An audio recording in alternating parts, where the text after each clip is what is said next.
മുഴുവൻ ഇതാണ് എന്ന് പറയാം. എന്നിട്ടോ അവര് പറയാണ് ഈ പറയുന്നതൊക്കെ ആദ്യം പറഞ്ഞു ഖുർആന്റെ സുന്നത്തിന്റെ അടിസ്ഥാനത്തിൽ ഇവർ ഖുർആനി ഹദീസിനെ ദുർവ്യാഖ്യാനം ചെയ്താണ്.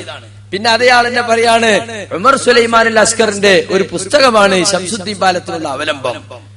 എന്നിട്ട് ഉമർ സുലൈമാൻ അൽ അസ്കറിന്റെ പുസ്തകത്തെ കുറിച്ച് അപ്പൊ ഉമർ സുലൈമാൻ അൽ അസ്കറിന്റെ പുസ്തകത്തിൽ അദ്ദേഹം പല പണ്ഡിതാഭിപ്രായങ്ങളും എടുത്തു കൊടുത്തിട്ടുണ്ട്.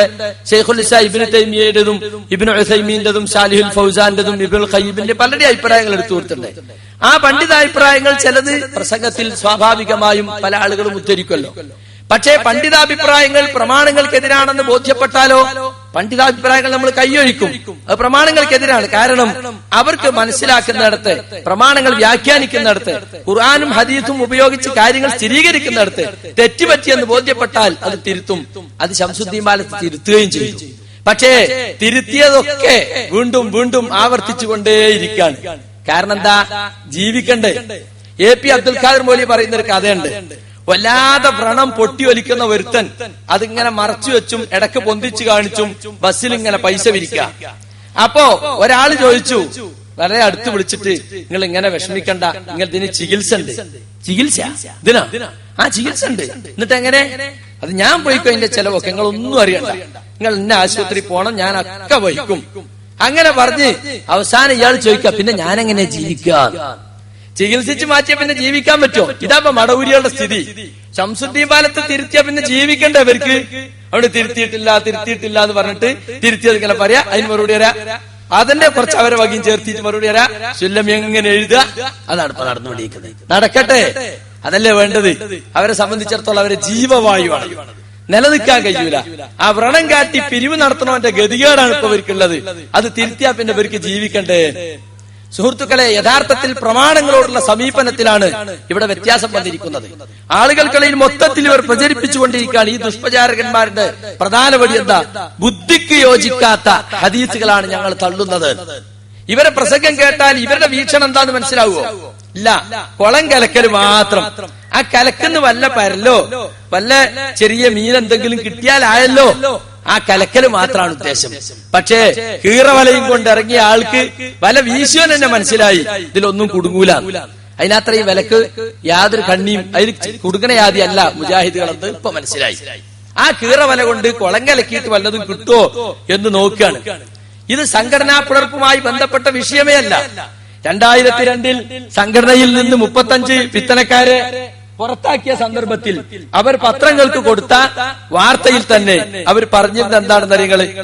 അന്ധവിശ്വാസങ്ങൾക്കും അനാചാരങ്ങൾക്കുമെതിരെ സന്ധിയില്ലാ സമരം ചെയ്യുകയും തൗഹീദിൽ അധിഷ്ഠിതമായ ജീവിത വിശുദ്ധി ബോധവൽക്കരിക്കുകയും ചെയ്ത മുജാഹിദ് പ്രസ്ഥാനത്തെ ജിന്ന് സേവയിലേക്കും ശൈത്താൻ ബാധയിലേക്കും നയിക്കുന്നത് മുജാഹിദ് പ്രവർത്തകർ പൊറിപ്പിക്കുകയില്ല.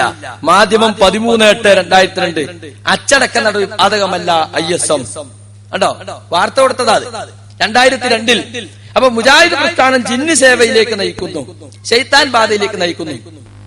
അന്ന് ഈ ഉള്ളവൻ എഴുതി പ്രസിദ്ധീകരിച്ച പുസ്തകം ജിന്ന് സേവയും പിശാചി ബാധയും പിളർപ്പന്മാരുടെ സ്വന്തം കൃതികളിൽ. നല്ല നാക്കിട്ടടിക്കാൻ കഴിവുള്ള വായാടികളും കുത്തിക്കുറിക്കാൻ കഴിവുള്ള പേനയുന്തികളും അപ്പുറത്തുണ്ടല്ലോ. ഇതുവരെയും ഇതിന് മറുപടി എഴുതിയിട്ടില്ല. ഇതിന് എത്രമാത്രം ഉദ്ധരണികളുണ്ട്. അവർ തന്നെ പിടിച്ചു വെച്ചിട്ടുള്ള ശബാബ്, അവരുടെ തന്നെ പണ്ഡിത സഭയിലുള്ള ആളുകൾ, അവരുടെ തന്നെ പ്രാസംഗികന്മാർ, അവർ ഏറ്റിക്കൊണ്ട് നടക്കുന്ന മുഹദ്ദിസുകൾ, അവരുടെയൊക്കെ ഉണ്ടല്ലോ ഇതിന്. അതിനൊന്നും ഇതുവരെയും മറുപടി പറഞ്ഞിട്ടില്ല. ഈ പുസ്തകം ഇറക്കിയതോടെ അന്ന് രംഗത്ത് വലിഞ്ഞു. കേസും കൂട്ടവും വർത്താനം ഒക്കെ അങ്ങനെ നടന്നു. ഇപ്പൊ വിഷയങ്ങളൊന്നും ഇല്ലാതായപ്പോ വിഷയദാരിദ്ര്യം കൊണ്ട് മുട്ടിയപ്പോൾ അപ്പോൾ നേതാക്കന്മാർ കണ്ടുപിടിച്ച മുറിവൈദ്യമാണ് ഇതൊന്നും കൂടി നമ്മൾ ഇറക്കി വെക്കുക. എന്നിട്ടൊരു 4 CD തിരൂരങ്ങാടിയിൽ പ്രസംഗിച്ച സുല്ലമിയുടെ CD പലയിടത്തും ഫ്രീ ആയിട്ടും സൗജന്യമായിട്ടും വലിയ ദഅവത്ത് എന്ന നിലയ്ക്ക് കൊണ്ടുപോയി കൊടുത്തു. അതിന്റെ കൂടെ KPS ഫാറൂഖി എന്ന ശംസുദ്ദീൻ പാലക്കോടിന്റെ ഒരു നോട്ടീസും. അത് ഞങ്ങൾ വ്യക്തമായി മറുപടി എഴുതി. ജിന്നും സിഹറും മടവൂരികളുടെ ദുഷ്പ്രചരണവും എന്ന 5 രൂപ വിലയുള്ള ഈ പുസ്തകം സാൽവേഷനിൽ തന്നെ നമ്മൾ 5000 കോപ്പികൾ അടിച്ച് വിതരണം ചെയ്തിട്ടുണ്ട്. ഇപ്പോഴും പല ആളുകൾ ഇത് വായിച്ചിട്ടുണ്ടാവും.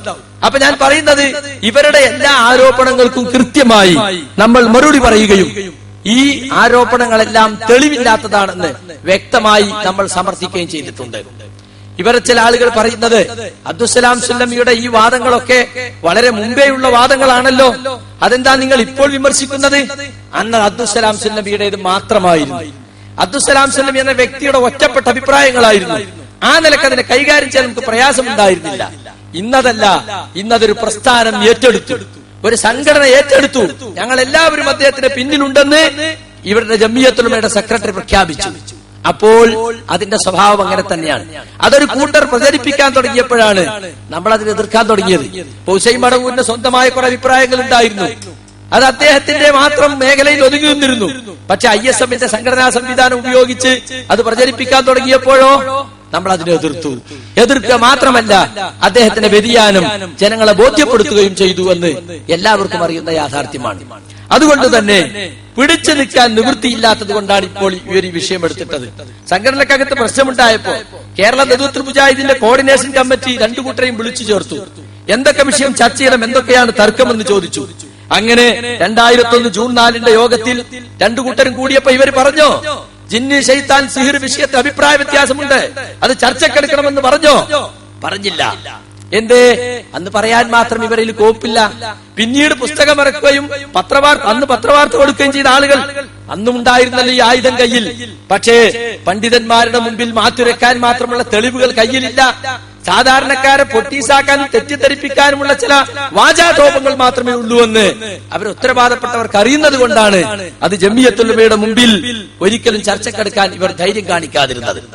പക്ഷേ ഇതിൽ രക്ഷപ്പെട്ടത് നമ്മുടെ ഹദീസ് നിഷേധിയായ സുല്ലമിയാണ്.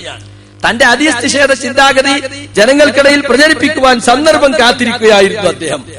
സുല്ലമി എന്ന് പറഞ്ഞാൽ മടവൂരിസത്തിന്റെ തുടക്കത്തിലില്ല, ഇടക്കാലത്ത് വലിഞ്ഞു കയറിയ ആളാണ്. അദ്ദേഹത്തെ ഗ്രൂപ്പിലേക്ക് ക്ഷണിച്ചുകൊണ്ട് പലരും അദ്ദേഹത്തിനടുത്ത് പോയി എന്നാണ് പറയുന്നത്. എന്നിട്ട് അദ്ദേഹം നന്നാവും നോക്കി, നന്നാവില്ല എന്ന് കണ്ടപ്പോ വിട്ടതാണ്. ആട്ടെ, എന്നിട്ട് അദ്ദേഹം എന്താക്കി? അദ്ദേഹം ഈ ഗ്രൂപ്പിൽ വലിഞ്ഞു കയറി ആചാര്യനായി നടന്നു. ആ ഗ്രൂപ്പുകാരനാണ് അദ്ദേഹത്തിന് അൽ ഇസ്ലാഹി ചെളി ചവിട്ടി